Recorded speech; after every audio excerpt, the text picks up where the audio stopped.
nice journey and a safe journey. And then I wish you a good luck also. Thank you so much. You must also have a lovely Christmas. Okay, Mama. Thank you. Okay. Bye-bye. Bye-bye.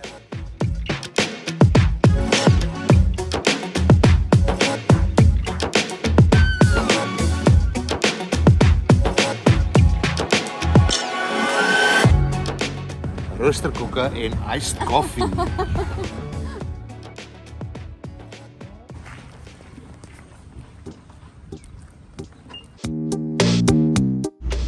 Wat jy gaan jy olifant soek of gaan jy leeu soek? Nee, ons gaan. Gaan altyd soek. Let's go. Asai. En ons het 'n number 3 ook hierso. Ja. Welkom.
Ons het seker vir ongeveer 45 minute by Rooidam gesit en net die rustige atmosfeer van die olifante geniet.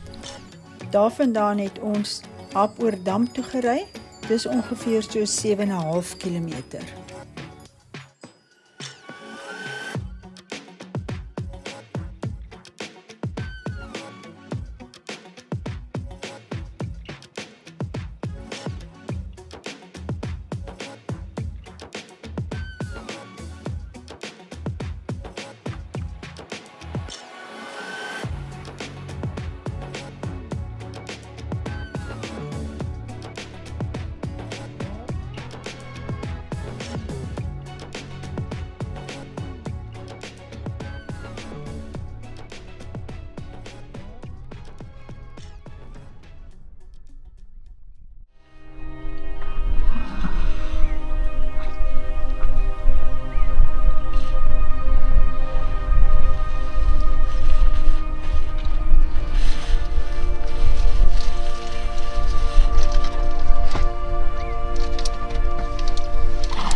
Kyk aan mense op baie gaan. Jy kan oor gaan, dan gaan jy net af of jy kan nie so lank stap. Dankie Paul, wat vir enige vergeet. Ek dink wat van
Ons het by Jack's Picnic site gestop vir 'n heerlike ontbyt. Ons het gehoor die leeu's is rondom Arizona Dam. So vanaf Jack's Picnic site het ons die pad verder gevat op soek na leeu's. Maar min het ons geweet ons gaan by Nongolobi watergat op so 'n groot trop olifante afkom.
Hallo? Wat zijn jou?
Ons het nou nie vandag ons leeu's gekry nie, maar dis okay, môre is nog 'n dag. Ons sal elke dag terugry tot ons die leeu's kry.